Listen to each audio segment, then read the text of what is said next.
A millionaire stood in the quiet shade of a cemetery, just steps from a worn gravestone. He spotted 4 young girls huddled together, twins, their clothes too thin for the cold, eyes hollow with something more than grief. The caretaker pretended not to see, but their voices cut through the silence. Why would anyone leave 4 children to mourn alone, clutching each other for warmth, with no one left to claim them? Something here felt deeply wrong. If this story stirs something quiet inside you, stay close. Like, subscribe, or share your thoughts below. It matters more than you know. Ethan Caldwell parked his black sedan beside the gravel path that curved through Greenlawn Memorial Park in Brooklyn.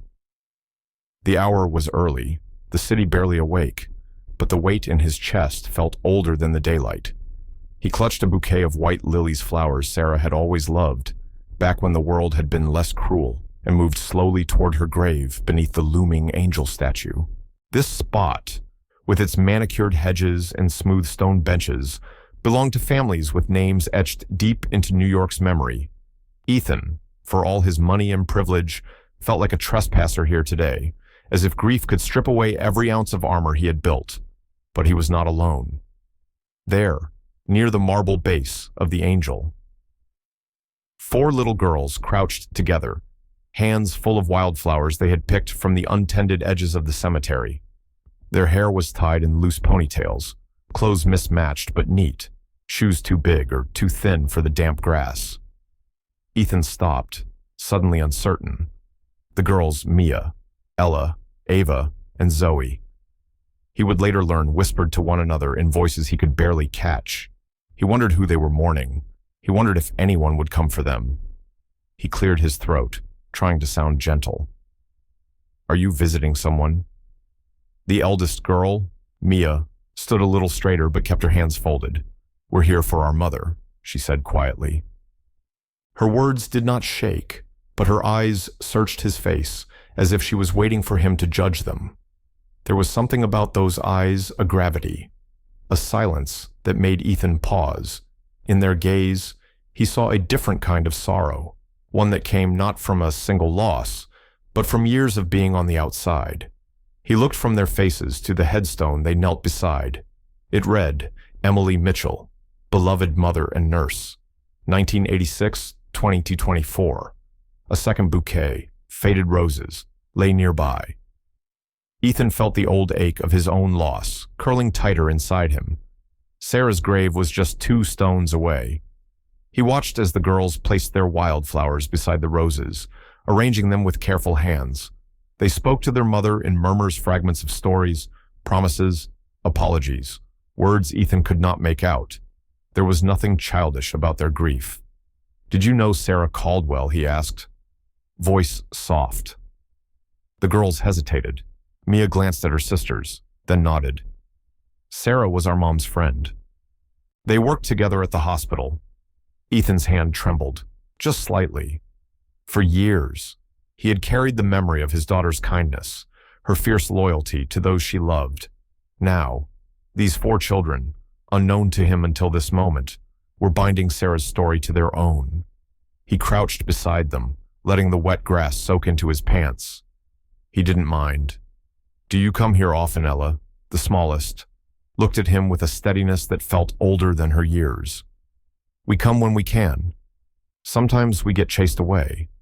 A heaviness settled in his gut, the shape of old guilt.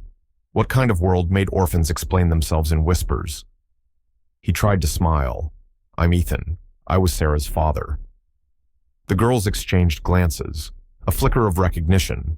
Maybe, or maybe just caution. Children learn too early who can be trusted and who cannot. Mia watched him for a long moment. "Mom said someone would come one day, if we waited." It was then that Ethan felt the edges of his world tilt. "Did your mother ever mention a promise she made?" The question slipped out before he could stop it, raw and hopeful. Mia's answer was only in her eyes. Something gentle, something wounded. But she said nothing. Just then, the sound of footsteps echoed on the stones. A uniformed cemetery guard strode over, his badge catching the morning sun. He looked at Ethan, then at the 4 girls. "Sir, are you family? These kids can't stay here unsupervised." Ethan's throat tightened. He realized he didn't have an answer that made sense, not yet. The guard waited, expectation hardening in his stance, while the girls clung together, silent as shadows. The city began to stir beyond the gates. Ethan felt the boundary between his loss and theirs begin to blur.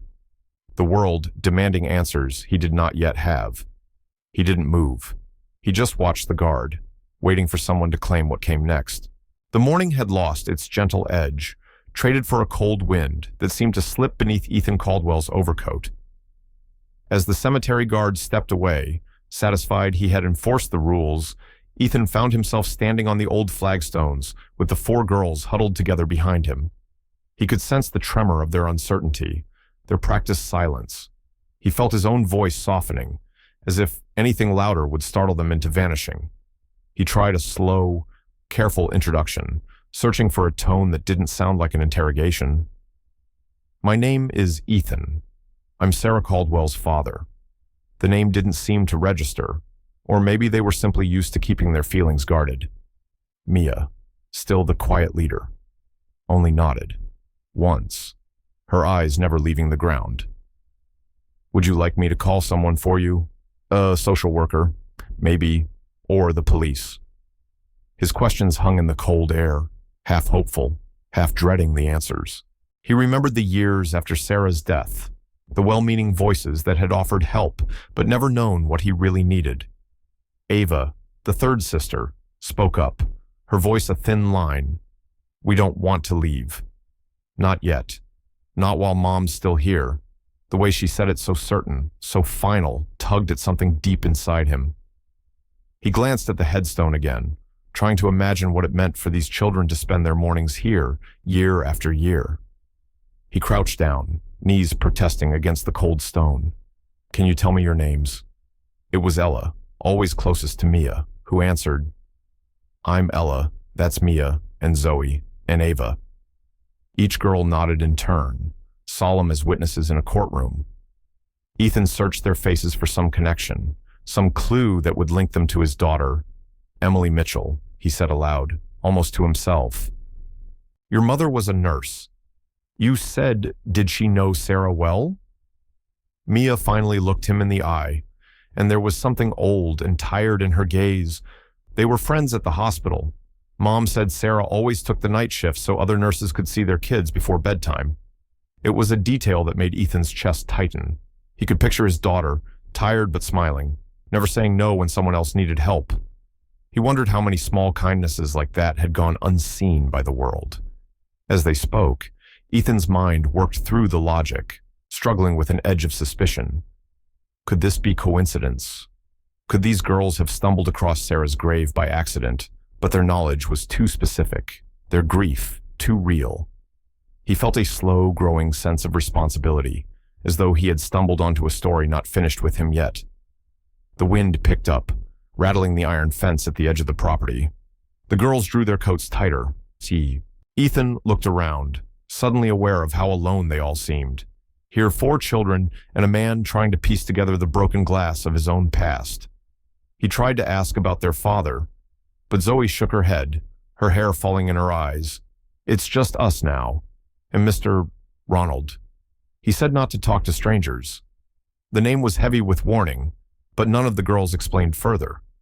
Before Ethan could press on, his cell phone rang, sharp and insistent in the morning air. The number was unknown. He hesitated, then answered. A rough voice, unfamiliar, came through the line. "Mr. Caldwell, be careful who you talk to. Some people don't like strangers asking questions around here." The call ended before Ethan could respond, the dial tone echoing in the emptiness. He glanced up and caught Mia watching him, quiet and unblinking. She seemed to understand that the world had just gotten colder, that something out there was moving in ways they couldn't see. The girls didn't ask about the call. They didn't need to. Ethan realized, for the first time in years, that the rules of safety and danger had changed, and he wasn't the only one left out in the wind. The chill of the morning had begun to settle in Ethan Caldwell's bones by the time a funeral home attendant, Ms. Hartley. Her name tag read, stepped out from the glass doors. Her face held the neutral composure of someone who had seen too many families at the edge of grief. She glanced at the girls huddled close and then at Ethan, sizing him up in the way people did when tragedy blurred the lines between strangers. She didn't ask questions, just nodded at the cold wind. "You folks look like you could use a warm place to sit," she said, holding the door open. Inside. The small office glowed with soft lamplight. There were 2 worn couches and a desk scattered with folders. The faint smell of lilies, mixed with something older, faded sorrow, and strong coffee. Mia and her sisters slipped inside without a word, sliding onto a couch as if afraid to leave marks. Ethan followed, the door closing behind him with a sound that felt final. "Ms." Hartley brought out paper cups of cocoa and set them on the table. She perched on the edge of her desk, a figure of quiet authority. "You here for Emily?" she asked, eyes moving from Ethan to the girls. Ava's hands tightened on her cup. "She's our mom." Ethan cleared his throat. "I'm Sarah Caldwell's father. I didn't know they were friends until today." He watched Ms. Hartley's reaction, no flicker of surprise, just a slow, knowing nod. "They were more than co-workers," she said. Emily and Sarah ran the night shifts at Brooklyn Children's Hospital. Those 2, they could make anybody feel safe, no matter what the world threw at them. She looked at the girls. Emily was the last one to leave when Sarah passed. "I remember that year." The girls sat up a little straighter, as if her words restored something fragile inside them. Ethan felt the suspicion inside him loosen, replaced by a different tension, regret for what he'd missed and longing for what might have been. He turned to Zoe, who sat pressed between her sisters. "Did your mom talk much about Sarah?" Zoe shrugged, then reached into her jacket pocket. A folded piece of paper slipped out and landed near Ethan's shoe. He bent to pick it up. The handwriting was rushed, almost childlike. "Meet Mr. Caldwell at the old place if something bad happens." His heart thudded, memories of Sarah as a girl, always scribbling secret notes, washing over him. He held the paper up for the girls to see. "Did your mother ever mention why she wrote this?" Mia shook her head. "Mom was scared sometimes. She told us if we ever got in trouble, someone named Caldwell would help us. But we never met him." Ms. Hartley watched the exchange, her gaze unreadable. "There's a lot that goes on in this city folks don't talk about. If Emily trusted you, Mr. Caldwell, that means something." Her voice was low, almost warning. Ethan's mind raced, a tangle of doubts and possibilities. He wanted to believe that fate, not coincidence, had brought him to these girls. But he could not shake the sense that something larger and darker was weaving their stories together. He asked gently, "Is there anyone else who looks after you?" "Family. Friends." Ella shook her head. "Just Mr. Ronald. He doesn't like us talking about Mom or Sarah." The name dropped between them like a stone in deep water. The room grew silent, heavy with things left unsaid. Outside, the wind howled, rattling the glass. "Ms." Hartley finally stood. "You folks can stay here until you figure out what to do next. Nobody will bother you. I'll be in my office." As she left, the girls relaxed a fraction, as if the permission to rest lifted some invisible weight. Ethan sat beside them, fingers tracing the writing on the note. He could feel the walls between them shifting, the edges of trust forming in the quiet. But in the stillness, he also felt the shape of a question growing, one that would not let him go. He wondered if Sarah's past, Emily's warnings, and the girl's fear of Ronald all pointed to a truth waiting in the shadows. Zoe's voice broke the silence. "Do you think Mom was scared for us or for herself?" Ethan watched her, uncertain, as the office lights flickered with the promise of an answer that would not come easily. Morning lingered over Brooklyn as if reluctant to let the cold leave. In the quiet warmth of the funeral home office, Ethan Caldwell sat across from the 4 girls, the slip of paper from Zoe now lying between them on the coffee table. He picked it up with careful fingers, noticing how all 4 watched him, not frightened, but expectant, the kind of expectation that grows out of disappointment, not hope. The handwriting was immediately familiar. Sarah's penmanship always looked hurried, but certain. The message was brief, meant for Emily. If you're reading this, it means I'm no longer by your side. Please trust that Ethan will keep his promise. The words pulled Ethan back through a decade of memory nights when Sarah's laughter filled his kitchen, her stubborn faith that love, given freely, could outlast tragedy. He realized in that instant that his daughter had made a vow to Emily, one she believed he would honor. It was a kind of faith that startled him. He cleared his throat. This was from Sarah, to your mother. She was asking Emily to trust me if anything ever happened. His voice sounded smaller than he'd meant it to be. The girls said nothing at first. Mia studied the letter, her gaze unreadable. Ethan felt the weight of old guilt. He had let so many years pass, holding his own pain close, never reaching out to the people Sarah had loved. He tried to open the conversation gently. Did you ever visit Sarah's place? Did your mother talk about her much? Zoe shook her head. Not really. Mom got sad if we asked, Ava added. She would say Sarah was her best friend from the hospital. That's all. The room was quiet, except for the hum of the furnace and the soft breathing of 4 children learning to tell the truth to a stranger. After your mom, after she passed, what happened? Ethan's voice barely carried. Ella spoke this time, quieter than the others. Mr. Ronald said we couldn't talk about her anymore. He said we should forget, but we remember. There was a new tension in the air. The name Ronald settled over the group like a shadow. Ms. Hartley, the funeral home attendant, returned just then with a blanket for the girls. She glanced at Ethan, her mouth drawn tight. You folks need to be careful. Not everyone wants to see old promises kept. She left the blanket but stayed near the doorway, her posture alert, as if she'd heard things she couldn't repeat. Ethan pressed on, piecing together what he could. Do you still live with Mr. Ronald? The answer came slow, the words almost rehearsed. Sometimes, Mia said, he takes us different places, not always together. Sometimes we stay with a lady named Mrs. Klein. Sometimes he leaves us at the church. A heaviness pressed in, and Ethan realized that this was the shape of neglect children shuffled between adults, never asked what they wanted. The girls were learning to live around the edges of other people's choices. He tried to catch Mia's eye. If you ever need help, I want you to know you can call me. I'm not going anywhere. She looked back at him, a flicker of hope barely visible.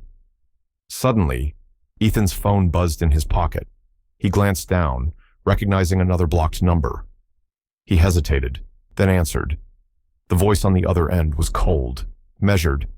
Mr. Caldwell, stop digging into things that don't concern you. For the girl's sake, let this be.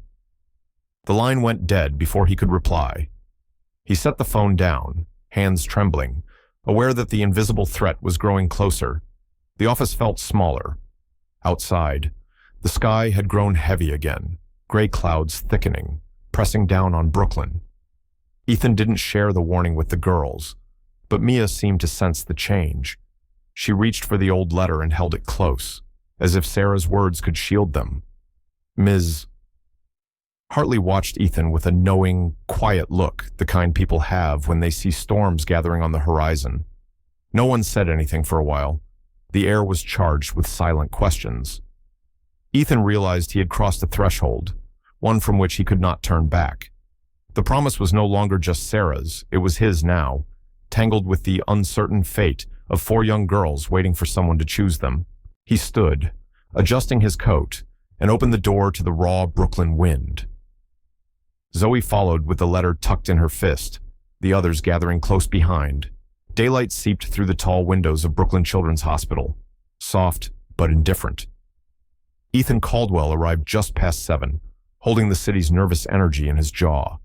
The lobby had that peculiar hospital smell, disinfectant, coffee, and something older, like worn-out hope. He checked in at the front desk, the woman behind the glass eyeing him as she tapped his name into the visitor log.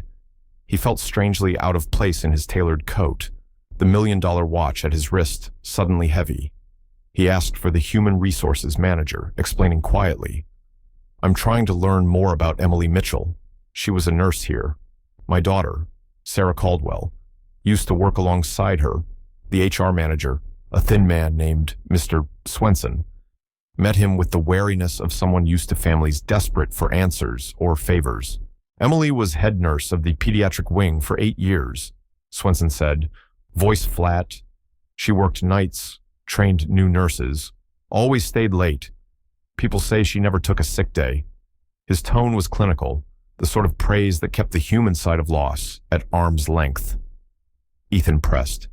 "Sarah Caldwell's file, could I review it?" "She passed years ago, but..."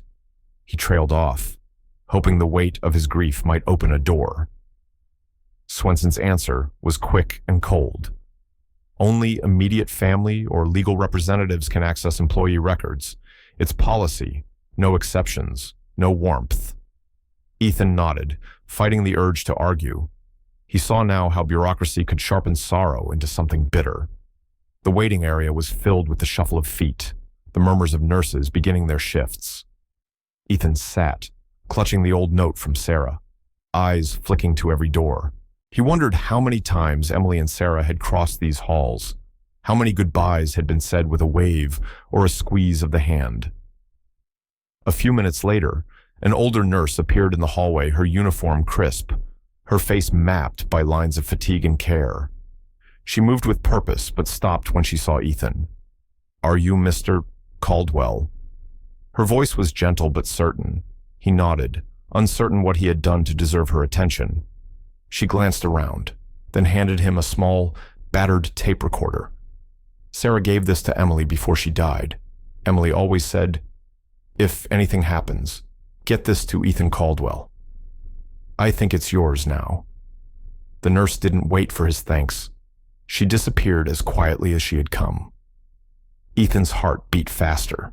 He turned the recorder over in his palm, feeling the plastic worn smooth by use. Sitting alone on a blue vinyl chair, he pressed play. Static hissed. Then a voice, Sarah's voice, broke through, thin but strong. "Emily, if you're hearing this, it means I didn't make it. Promise me you'll keep the girls safe. If you can't, find my father. He'll know what to do." The words were clipped, urgency edging every syllable. Ethan closed his eyes, letting his daughter's voice anchor him. The tape skipped, then a different sound, a man's voice, unfamiliar, sharp. "You'll stop asking questions. This all ends if you leave it alone." The threat was unmistakable, cold and close. Ethan replayed it twice, searching for something in accent, a clue. All he heard was a warning. He opened his eyes, the fluorescent lights flickering above.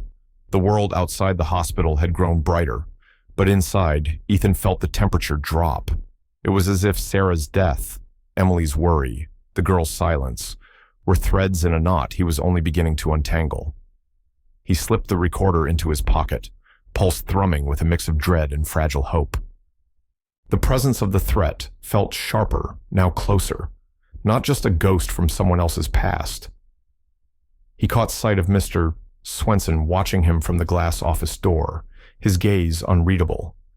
Ethan stood and left the hospital, the tape heavy in his coat. As he walked toward the curb where a yellow cab idled, he saw a black sedan slow at the intersection, the driver's face hidden in shadow. Ethan hesitated, then hurried the girls inside the cab, every instinct urging caution. In the rearview mirror, he caught Mia watching him, her gaze full of questions she had learned never to ask aloud. Brownsville always had a way of reminding Ethan Caldwell of what he'd never known: hard edges, unadorned brick, the sound of trains too close to broken windows. He stood in the narrow hallway of Emily's former apartment building, the 4 girls clustered beside him, their faces pale in the dim light. The building manager, a thick-set man with keys rattling at his belt, eyed Ethan's suit and watch with a mixture of suspicion and resignation. "You got police permission?" he asked. Ethan handed over the paperwork, Brooklyn precinct stamp clear as day thanks to an officer, Detective Sheila Warren, who'd met them out front and stayed to observe. Arms folded, her presence both comfort and warning. Upstairs. The hallway was silent except for the creak of floorboards. The door to Emily's unit opened with a sigh. Dust motes floated in the weak sunlight. The air was stale, and for a moment, Ethan felt like an intruder, standing at the edge of someone else's unfinished story. The girls filed in quietly, each moving with a strange, careful reverence. This place had once been home, but now it felt like a museum for lives that never got to finish growing. Detective Warren kept her distance, clipboard in hand, eyes scanning every corner. Ethan waited until the girls moved to the living room.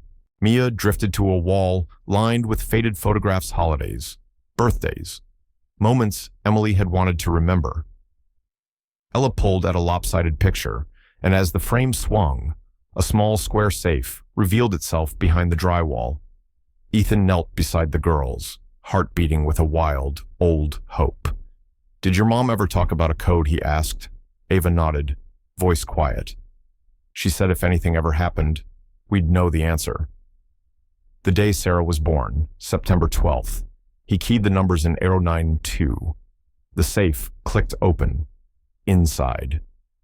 They found a stack of old photos, Emily and Sarah, arms around each other in faded hospital scrubs, smiles brave but weary.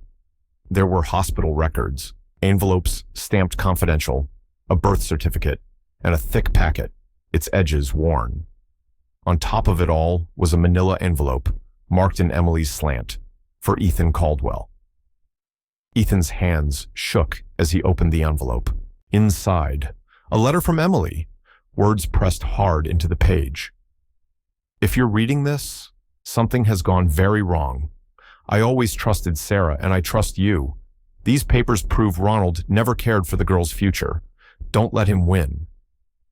Tucked beneath the letter were copies of bank statements, legal documents, and a signed affidavit details of accounts opened in the girls' names, then siphoned away after Emily's death. He felt the tension in the room shift. The girls stood silent, watching him piece together their past, hope flickering in their eyes. Detective Warren's face softened. "This is enough for a judge to take seriously," she said, "but you'll need more if you want to keep the girls safe." Just as Ethan was about to answer, a heavy pounding rattled the front door. The building manager startled. Glancing at Detective Warren, the knock came again, louder, no courtesy in it. Ethan exchanged a look with Mia, whose shoulders tensed with old dread. The door swung open. Ronald Hughes stood in the hall, coat sharp, jaw set. His eyes swept the room. Ethan, the girls, the detective, the open safe, and his lips tightened into a thin line. "What do you think you're doing in here?" he demanded, voice controlled but dangerous. For a long second, no one moved. Ethan slipped the documents back in the envelope, tucking it inside his coat. He met Ronald's stare, refusing to look away. "I'm making sure the girls get what's rightfully theirs." Ronald's gaze hardened, flickering to Detective Warren, who simply stepped between him and the children, her badge visible. But his next words were aimed only at Ethan. "You're playing a dangerous game. Don't forget who's in charge here." The hallway seemed to close in around them, the thin walls holding too many secrets. Ethan kept his voice steady. "Not anymore. Ronald." A siren sounded outside, close, urgent. For a moment, Ethan thought about how quickly safety could become threat, how a promise from the past could shake loose the present. The girls didn't look away, and for the first time, Ethan felt something shift, not just in himself, but in the way the world might see them from here on out. The air in Emily's old apartment seemed to change the moment Ronald Hughes stepped over the threshold. His tailored overcoat fit too perfectly for Brownsville. His shoes didn't pick up the dust from the warped floorboards. He carried himself like a man who expected to be obeyed. Ethan recognized the calculation in Ronald's gaze, a man used to bending rules in boardrooms and family courts alike. The detective, Sheila Warren, stayed near the girls, her presence a silent line Ethan dared Ronald to cross. Ronald's eyes swept over the open safe, the papers, and the children, his expression flickering with controlled anger. "This is my responsibility now," he said. voice too smooth. I am the legal guardian. No one comes in here without my permission. Everyone out. Ethan straightened, sliding the manila envelope deeper inside his coat. He met Ronald's glare with a quiet resolve. We're not here to make trouble. We're here to protect the girls' rights. There's enough in these documents to raise real questions about your care for them. I have every intention to involve a lawyer and the proper authorities. Ronald's smile was all teeth, not warmth. You think a couple of faded photographs and a stack of paperwork changes anything? He paced closer, lowering his voice. You're trespassing. You and the detective. If you don't want this to get messy, you'll leave now. I have no patience for family drama, especially when it interferes with my obligations. Detective Warren didn't flinch. You can address any issues at the precinct. Mr. Caldwell is well within his rights as a family member to be here with police oversight. The girls are here by choice. She nodded at the girls, making it clear where her loyalty rested. The tension in the room was as tight as the locked safe had been minutes earlier. Mia and Ella pressed close to Ethan, their hands finding his without thinking. Ava, who had spoken the least since they met, surprised everyone. She stepped forward, her voice trembling but clear. We want to stay with Mr. Caldwell. Mom said he would help us. We don't feel safe with you. For a heartbeat, the room was utterly still. Ronald's jaw flexed, his face tightening. That's not your choice to make, little girl. He sneered. Decisions about your welfare are up to the adults, not orphans, and not strangers. A surge of anger rose in Ethan, tempered by the deep ache of knowing how many children had heard words like that. He placed a gentle hand on Ava's shoulder, steadying her. No child should have to fight for safety, he said, voice firm but not raised. Ronald's expression darkened, eyes darting to the detective and then to the hallway. Let's not pretend we're all here for the same reasons. There are things in this family's past best left buried. People get hurt digging up ghosts. The detective moved between Ronald and the girls, her badge visible, her voice even. That's enough. If you have a concern, file it properly. Until then, you don't get to threaten or intimidate these children or their family. Ronald hesitated, then forced a cold smile. Fine. We'll see what the courts have to say. But as he turned, he jerked his head toward the window. Ethan, following the glance, saw a man standing on the curb outside a stranger in a dark coat, hands in his pockets, watching the apartment with an unsettling patience. A shadow passed through Ethan. He realized this wasn't only about inheritance or old promises. There was a threat here that went beyond family, beyond the reach of paperwork or polite warnings. He gathered the girls close as Ronald swept from the room, coat flaring behind him. Detective Warren ushered them out into the hallway, her voice low. We'll need to file for emergency custody and protection. I don't trust him, not with those men outside. The stairwell echoed with their footsteps. Ethan held Ava's hand a little tighter. He tried not to look back at the window, but he could feel the stranger's gaze trailing them as they left the only home the girls had ever really known.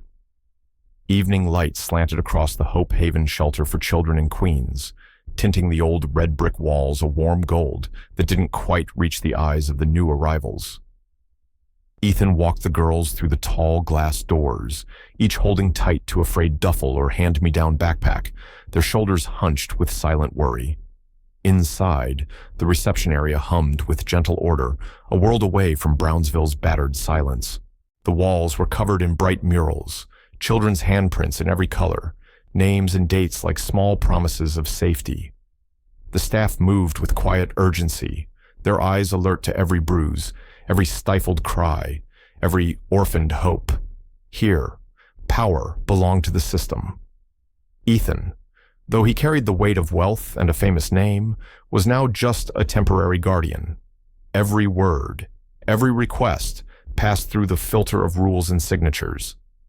Linda Chavez, the senior social worker, greeted them with a practiced calm. She knelt to the girl's level, her brown eyes open and gentle. You're safe here, she said, voice steady, and you'll stay together. That's our promise. The girls clung to each other as staff led them to a room with 4 beds, sunlight washing the faded curtains. Ethan stayed in the hall, restless. The uncertainty pressed on him. For years, he'd controlled laboratories, managed teams, written checks that shaped research and lives. Here, he was subject to background checks, documentation, family court procedures, his will powerless against policy. That night, Linda returned with paperwork and a box of Emily's personal items sent from the precinct. "You'll have to apply for full custody," she told Ethan softly. "Right now, you're just a visitor in their lives. The girls will be safe here, but everything goes by the book." He nodded, not trusting his voice. The girls ate quietly in the common room, trading glances with other children. It was Ella who finally asked, "Will we be sent somewhere else?" Separated, Linda shook her head, sitting beside them. "We keep siblings together. No one gets split up unless there's real danger." That's a promise. Her assurance held, but only just. As Ethan helped Mia unpack, he found himself telling stories how Sarah once climbed the apple tree outside their old house in Forest Hills, how she hated thunderstorms, but would sing her sisters to sleep. The girls listened, faces relaxing by degrees. A sense of fragile hope flickered to life. Later, Linda called Ethan aside, a sheaf of documents in her hand. "There's something you need to see." She laid the death certificate for Emily Mitchell on the table, tracing her finger over the lines. "According to this, the beneficiary of Emily's estate isn't her daughter's, it's Ronald Hughes." She looked up, searching his face. "This is highly irregular. The girls were supposed to inherit. Someone changed this after her death look. The ink is a different color. It's a legal forgery." The information hit Ethan like a physical blow. He felt a familiar anger rise, cut with a new urgency. "Can we prove it?" Linda nodded, her eyes hardening. "If we can trace the notary's signature and match handwriting samples, yes. But it won't be easy. Ronald is connected. He could make this all disappear if we're not careful." A knock interrupted them. A young staff member handed Linda a plain white envelope. No return address. This was left outside the girls' room. Linda hesitated, then opened it. Inside was a single sheet. Typed, "Sarah's inheritance isn't in the safe. Look for the place she called home." Ethan stared at the note, his mind racing back to old addresses, memories, places Sarah had loved. The girls waited at the doorway, watching him. Their eyes asked if he was giving up, or if the fight was just beginning. He bent to meet their gaze, voice gentle. "We're not done yet. Sometimes the truth hides where you least expect it." In the quiet that followed, the girls pressed a little closer, and Ethan understood that hope, however fragile, was now something they shared. The taxi crawled along Riverside Drive under a canopy of maple trees, early autumn leaves drifting down on car hoods and park benches. Ethan watched the girls through the rearview mirror. Ava pressed her face to the glass. Mia whispered to Ella. Zoe sat silent with her hands tucked close, beside him. Linda organized a small stack of paperwork, her badge from the Department of Child Services catching the weak sunlight as if to remind everyone she was the official presence. Riverside Gardens was a relic, a pre-war building of faded grandeur, fire escapes zigzagging across the old brick facade, flower pots lining the steps. The lobby smelled of lemon polish and old paper. When they rang the bell for apartment 4B, Mrs. Grant opened the door with the wary look of someone used to trouble knocking. Her gray hair was set perfectly, her cardigan buttoned to the neck, every gesture precise and measured. Ethan introduced himself, explaining that they were seeking answers about Sarah Caldwell, his daughter, who lived here while attending Columbia Medical. Mrs. Grant eyed him with a mixture of doubt and fatigue. "People don't come back for ghosts," she said, voice low. "But I remember Sarah and Emily. Those girls made this place less lonely." Linda explained the situation for orphaned girls, an inheritance in limbo, a guardian with too many questions and too few answers. Mrs. Grant hesitated, then gestured them inside. "The old apartment's been empty for years. No one stays long. I can give you the key for an hour, but I'll be watching. Inside." Apartment 4B felt frozen in time. There were faint marks where photos once hung, a worn couch sagging under the memory of laughter and long nights. Ethan searched for clues with a quiet urgency, checking behind drawers and under floorboards. Mia followed, clutching a faded photograph they'd found in Emily's box at Hope Haven, a snapshot of Sarah and Emily, arms around each other, beaming. It was Zoe who noticed the faint seam on the wall of the attic loft. She pressed her palm against it, and a loose panel slid aside, revealing a wooden box thick with dust. Ethan's hands trembled as he lifted the lid. Inside was Sarah's journal, a blue hardcover with her initials in gold, and a sealed envelope addressed in her looping script. To the one who will protect these four. Ethan sat down on the bare floor. The girls gathered around him. He opened the journal. Pages filled with Sarah's handwriting tumbled out her hopes for medical school. Stories of late-night study sessions, confessions about Emily's struggles after her husband left. But deeper in, the tone shifted. Sarah wrote about a shadow always at the edge of her life. Ronald came by again. One entry read, "He's trying to charm his way into Emily's finances. Says it's for the girls, but I see the calculation in his eyes. He offered me a business proposition. All I had to do was sign some paperwork.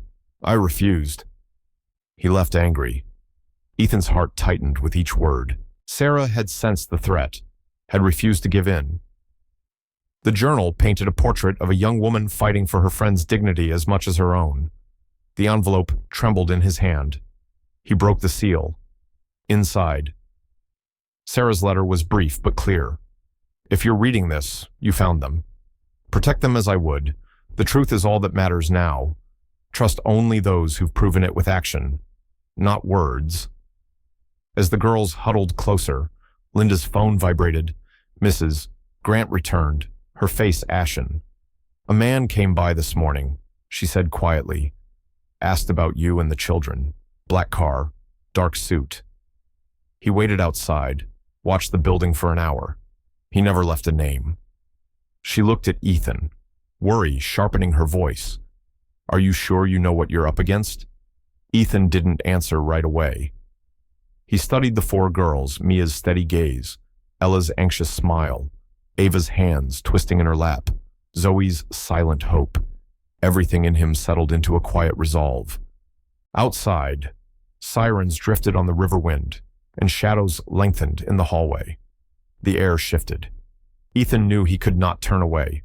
Not now. Not when the past was reaching forward to test the strength of their future. Rain streaked the city windows as Ethan waited with Mark Becker in the lobby of Brooklyn Children's Hospital. The world outside moved in cold gray. The hospital inside, pulsing with a rhythm, all its own nurses in scrubs.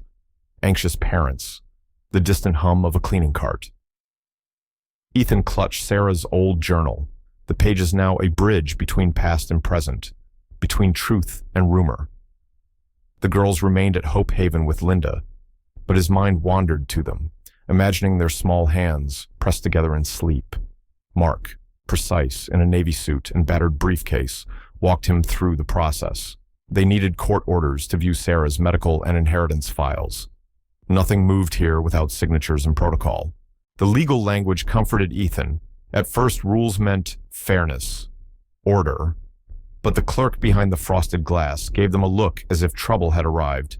They were sent to the archive room in the basement, the walls lined with steel cabinets and the air thick with the scent of old paper. Records were sacred here, labeled, logged, guarded by staff in white coats.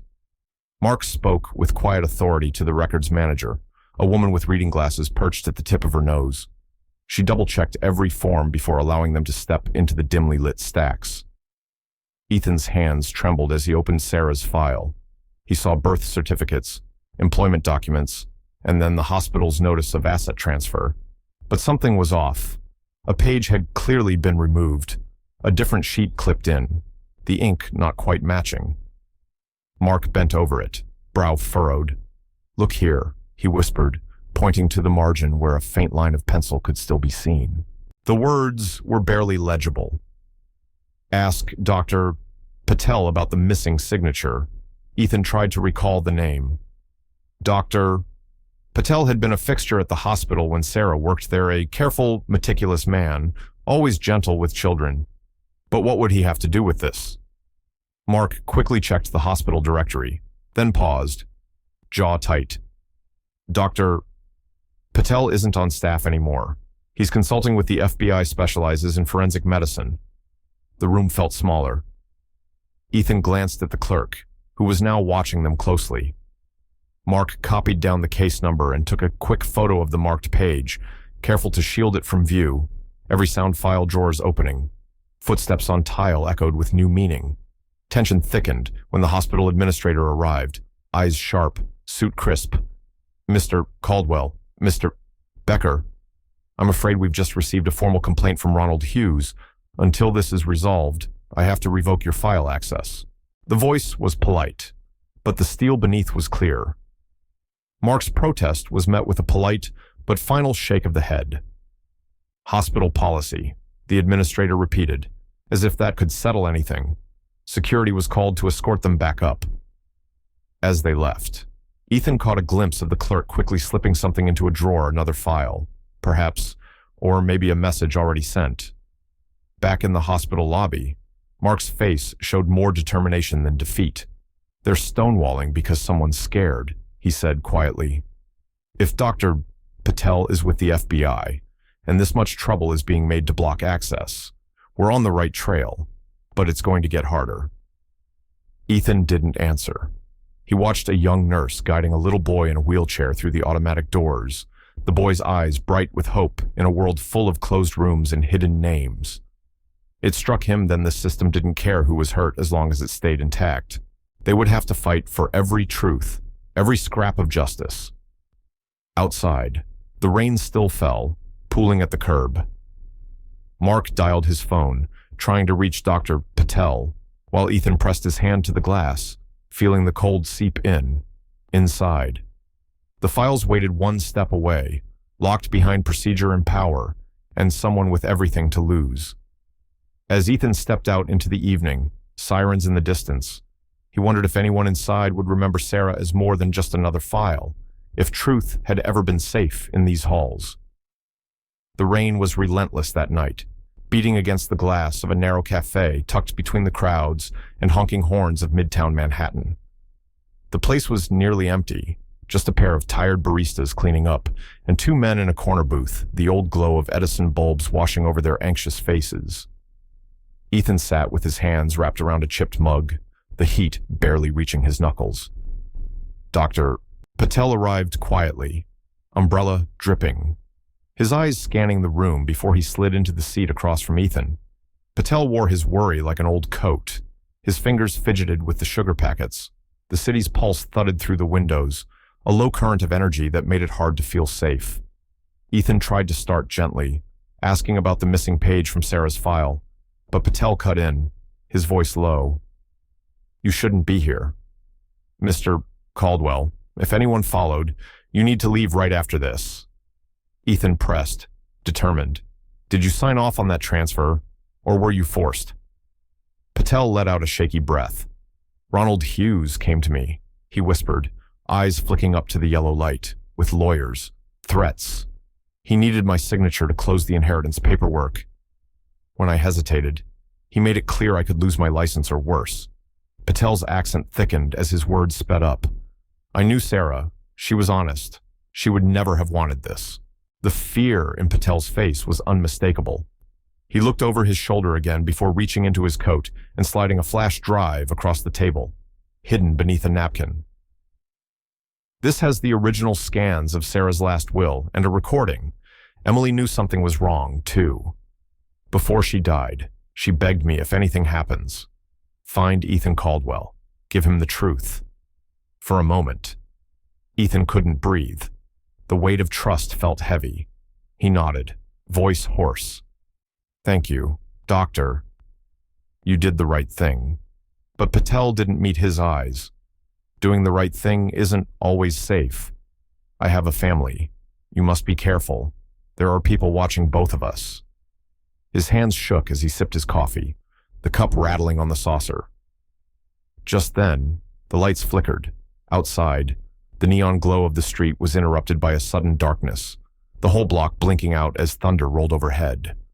For a few seconds, only the shapes of shadows and the drumming of rain filled the room. The baristas murmured behind the counter, fumbling for candles.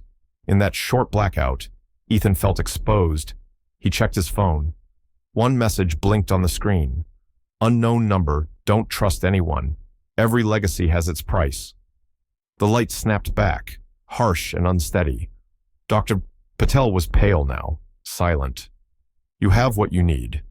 I'll disappear after tonight, he said softly, standing. He nodded to Ethan, a wordless farewell, and hurried out into the rain, umbrella tilting against the storm. Ethan sat there, thumb tracing the edge of the flash drive, the message on his phone burning in his mind. Outside, headlights slashed across the wet pavement, and for an instant, he thought he saw a figure standing by the curb watching. But when he blinked, it was just the empty night. He left the cafe with the flash drive clutched tight in his pocket, every step echoing with what Dr. Patel had just risked. There was no going back now, not when the truth was so close, and so many were willing to bury it. The Supreme Court of New York, Manhattan, carried a different kind of cold. Its marble halls and high ceilings belonged to power, not mercy. Ethan stepped inside with Mark, the attorney, and Linda close by, behind him.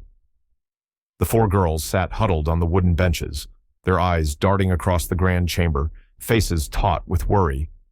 Ethan felt every tick of the clock echo through his chest. He glanced back at them, drawing strength from the trust in their gaze, even as his own hands trembled inside his coat pockets. Ronald Hughes stood with his lawyer at the plaintiff's table, his posture rigid, chin lifted in the courtroom's fluorescent glare. The judge presided from the bench, her gaze sharp, no patience for drama. Mark whispered last-minute advice to Ethan, laying out the documents, a trail of fragile hope on the desk between them. Linda clutched her purse on her lap, her nerves hidden by a mask of calm. Every detail mattered. This was the day it could all break, or finally come together. The hearing opened, attorneys for both sides sparring with words honed to cut. Ronald's lawyer painted a picture of responsible guardianship, a clean record, legal paperwork in hand. Ethan's presence, an outsider in Ronald's narrative, was framed as disruption. Each argument built on the assumption that money, authority, and established connections always win in places like this. Mark's turn came. His voice was steady, but you could hear the urgency. He detailed the inconsistencies in the inheritance papers, the irregularities in the hospital records, the shadows around Emily's last days. But every piece of evidence was met with counter-arguments, every point challenged with another legal technicality. For a long hour, the balance swayed. The judge kept her poker face. Linda's hands fidgeted under the table, the girls shrinking into their bench, each moment stretching out the fear that nothing would ever change for them. Then the courtroom doors opened with a sharp bang. Dr. Patel entered, his presence breaking the tension in the room like a sudden draft. He moved quietly to the witness stand, flash drive and envelope in hand. "I have new evidence to submit, Your Honor," he announced, his voice trembling. Ronald's face blanched. Ethan sat up straighter, barely breathing. Patel explained, slowly, how he was coerced by Ronald, details that matched the audio recording and the scanned originals he produced. His testimony was clear. The threat in Ronald's behavior spelled out for all to hear. Mark played the recording aloud. The room went so quiet, the hum of the heating system was all you could hear. The judge reviewed the documents. She asked Ronald to respond. For once, his smooth confidence faltered. He stammered. His lawyer fumbled with his briefcase. The judge's order came swift and final. All assets in dispute would be frozen. The case for custody and inheritance would be reopened for criminal investigation. Relief washed over Ethan, but it was edged with exhaustion. The girls stared at him, not quite understanding but sensing the air shift. Ronald glared from across the aisle, eyes burning with the humiliation of losing control. As he left the courtroom, he paused just long enough to let Ethan know this wasn't over, not by a long shot. Outside in the courthouse corridor, as Ethan tried to catch his breath, Linda found a folded note tucked into her coat pocket. There was no signature, just the words, "The game isn't finished yet." He turned the envelope in his hands, the world outside the window shifting with the passing storm. He didn't say a word, but when he looked at the girls, there was something different in the way they looked back at him.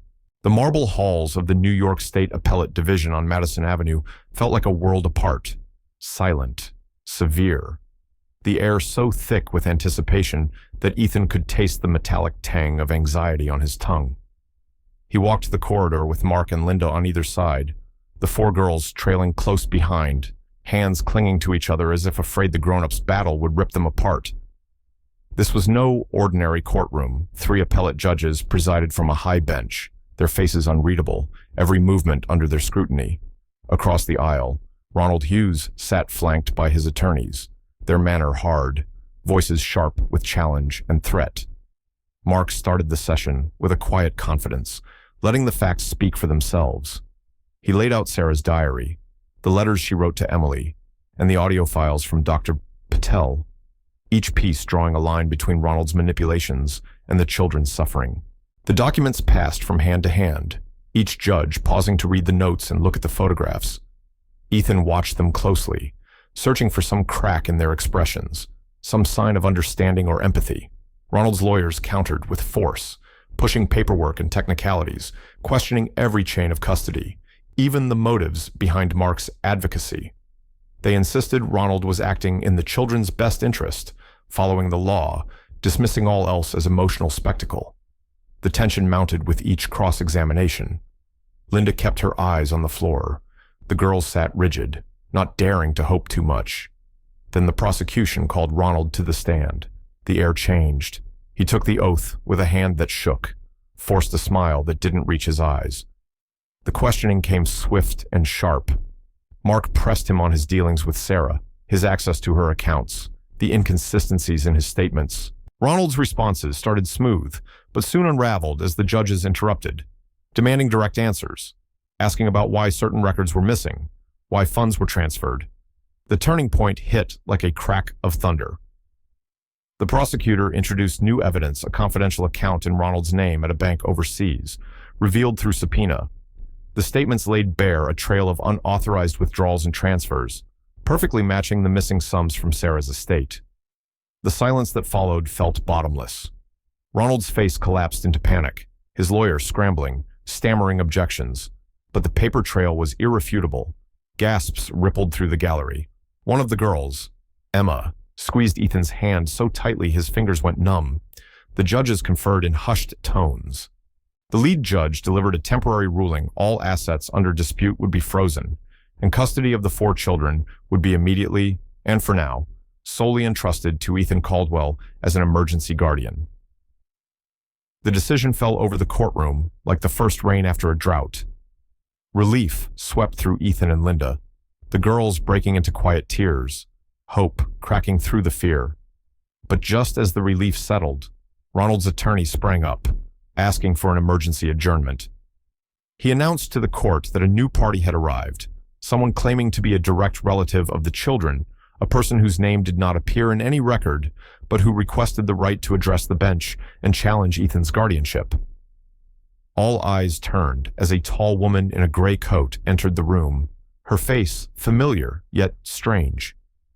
She stepped forward, voice calm, and announced, "My name is Margaret Mitchell. I am their aunt, and I have come to speak for my family." Ethan looked at the girls, uncertainty flickering between them, the future shifting with the closing of a door.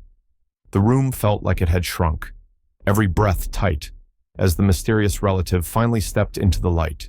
Sylvia Morris. Her voice had a slight rasp, the sound of someone used to arguing her way out of corners. She stood tall, but looked worn around the edges, her eyes scanning the faces before settling on the judge. "I am Sylvia Morris," she began, half-sister to Emily Mitchell. "I have not come for money. I have come for the girl's future, and the law will bear me out." Every word drew attention. Judges, attorneys, the gallery, each person measuring the truth behind her claim. The courtroom itself seemed suspended between the old and the new. Rain streaked the tall windows behind the bench. But inside, the lights glared bright, every detail exposed.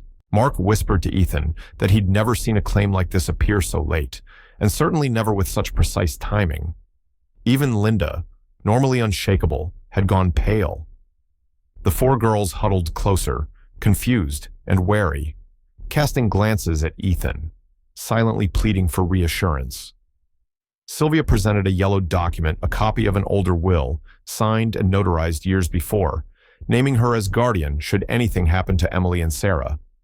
She explained, her tone oddly defensive, that she and Emily had fallen out over irreconcilable differences and that, after leaving New York, she had no reason to return until now. Her sudden reappearance, after years of silence, sent a ripple of doubt through the room. Ethan listened, arms folded, face lined with both suspicion and sorrow. It didn't add up. Why would someone so estranged show up just as Ronald was finally being cornered? He watched Ronald shift in his seat, every so often glancing at Sylvia with a quick, nervous twitch. As the hearing unfolded, the judge ordered an immediate legal review. Both wills, Sarah's and the older one Emily supposedly wrote, were sent for signature authentication.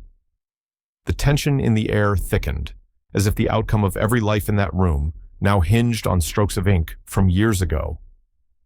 Linda slipped out on a pretense and returned with her laptop, digging into old legal records from Los Angeles. She found it the same name, Sylvia Morris, tied to a fraud case from 7 years prior, the charge forging a signature on a financial document during a civil dispute. Mark whispered the news to Ethan, who felt a rush of both relief and concern. They couldn't move too fast, not without evidence directly tying Sylvia's past to her actions today. But the revelation shifted the room's balance. The judge, face impassive, ordered a recess for 3 days, time enough for verification, time for each party to gather their final arguments. As the crowd began to file out, Ronald leaned close to Sylvia, his whisper almost lost in the shuffle, but just loud enough for Ethan and Linda to catch. If you don't hold up your end, everything comes crashing down. Ethan didn't speak. He just watched Sylvia's expression tighten, a flash of calculation there before she schooled her face into a mask of composure, and he wondered who, in the end, would really claim the right to call these girls family. By the time the court reconvened for the final hearing, the room felt smaller than ever.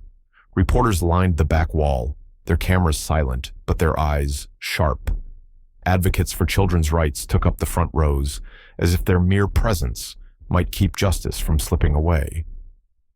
Ethan walked in with the girls close behind, Mia holding Ava's hand, her chin lifted just enough to show she wasn't a child to be overlooked anymore.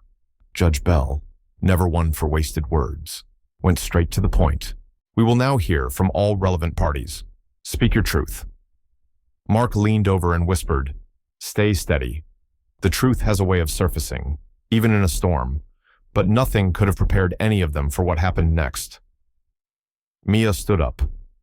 At first, her voice was just above a whisper, but the words carried. "My name is Mia Caldwell. I want to say something." The judge nodded, giving her a rare, gentle look. Mia described the night Emily died, the sudden argument, Ronald's threats echoing in the dark hallway, the way her mother's hands shook as she signed the final document. "He said if Mom didn't do what he wanted, none of us would be safe," she said, her voice breaking. But she kept going, and Aunt Sylvia kept calling, telling Mom to stop fighting and think of us first. But Mom said she could never sign us away, not for money, not ever. The entire room stilled. Even Ronald looked smaller in his seat, his polished mask cracking at the edges. Linda squeezed Ethan's hand beneath the table. Mark wasted no time. He played a short video Emily, weak in a hospital bed, quietly asking a nurse to protect her daughters from anyone who tries to claim them by force, even if they say they're family. The nurse's signature matched the one on the video's release form. Then came the final blow. The prosecutor produced a bank statement showing funds transferred from Ronald to an account in Sylvia's name just days before her appearance in court. Mark's voice was calm, but carried a weight of years. "Your Honor, the chain of manipulation runs deeper than any of us wanted to believe. The children's testimony, the nurse's statement, and the bank record together, they show an intent to steal not just money, but family itself. The room erupted, not in noise, but in feeling. Ronald's shoulders collapsed. He dropped his gaze, finally too tired to hide. Sylvia, flanked by two officers, tried to protest, but her voice got lost in the tide of facts and the judge's sharp order for her to be taken into custody. The four girls huddled close, their faces a blur of relief and confusion. But just as the gavel was about to fall, Judge Bell paused. He looked directly at Ethan, who felt the eyes of the world settle on him for a moment. The judge's words were soft, but cut through the tension like a knife. "Mr. Caldwell, before I give my ruling tomorrow, I want you to answer one question, not for the court, but for these children. Why do you want to keep them with you? After everything?" The room seemed to hold its breath, waiting for Ethan's answer as the sky outside turned to morning gray, hinting at the weight of the decision still to come. Morning poured gold across the city, catching the glass of every building on Central Park West. The sky was clear and bold, the kind of blue that made even New Yorkers pause and believe, just for a moment, that the world could turn out right. On the rooftop of Ethan's penthouse, above the rush of Manhattan, four girls leaned against the terrace wall, their hair lifted by a gentle breeze. Ethan stood behind them, phone still in his hand, a line from the courthouse judgment replaying in his mind, full guardianship awarded, assets restored, oversight by Linda Walker as community advocate. No one cheered or clapped. Instead, there was a silence so full, so complete, that it seemed to erase all the courtroom noise, the years of fighting, the bitter words. Ethan drew a shaky breath.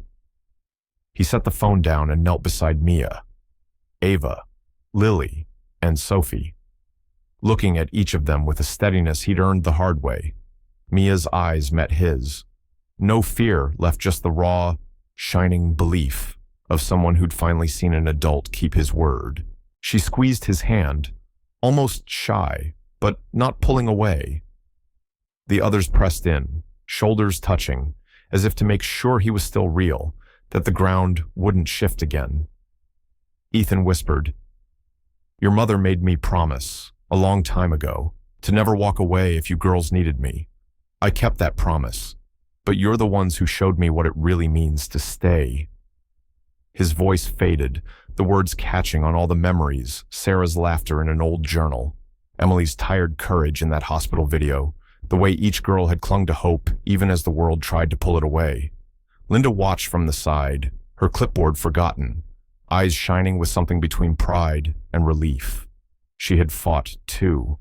In her own way, written the letters, found the records, refused to let the system grind these children down. Now, she simply nodded at Ethan, as if to say, "You earned this. All of you did." There were scars left. Of course. Ronald's downfall had been public and painful. Sylvia's fate would wind through the courts for years, her name a lesson in greed and regret.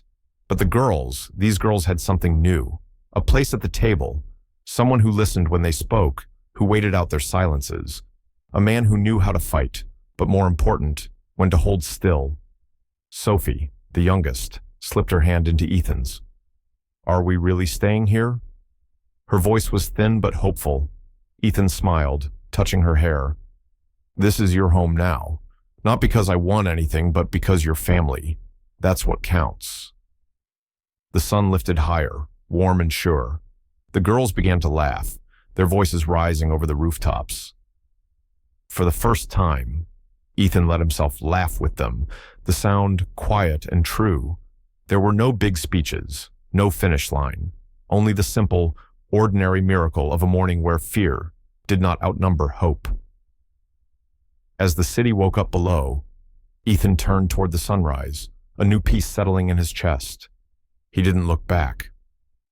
But in that moment, surrounded by those four brave souls, he knew sometimes what's lost can be found again, and sometimes family is simply the place where you choose to stay. Sunlight crept across the city's rooftops, catching in the windows and making ordinary things shimmer. Somewhere, a child's laugh rose and fell, brief as birdsong, yet enough to linger in the air. Maybe trust is built just like that, one small, uncertain moment after another, stitched quietly together. Some wounds fade. Others teach us how to see differently. The world keeps moving, but for a few, time slows down long enough to notice the warmth in a hand held tight, or the softness in an unexpected smile. Perhaps what matters isn't how things end, but how gently we let them begin again. And sometimes, in the hush that follows the storm, a single look can hold everything left unsaid.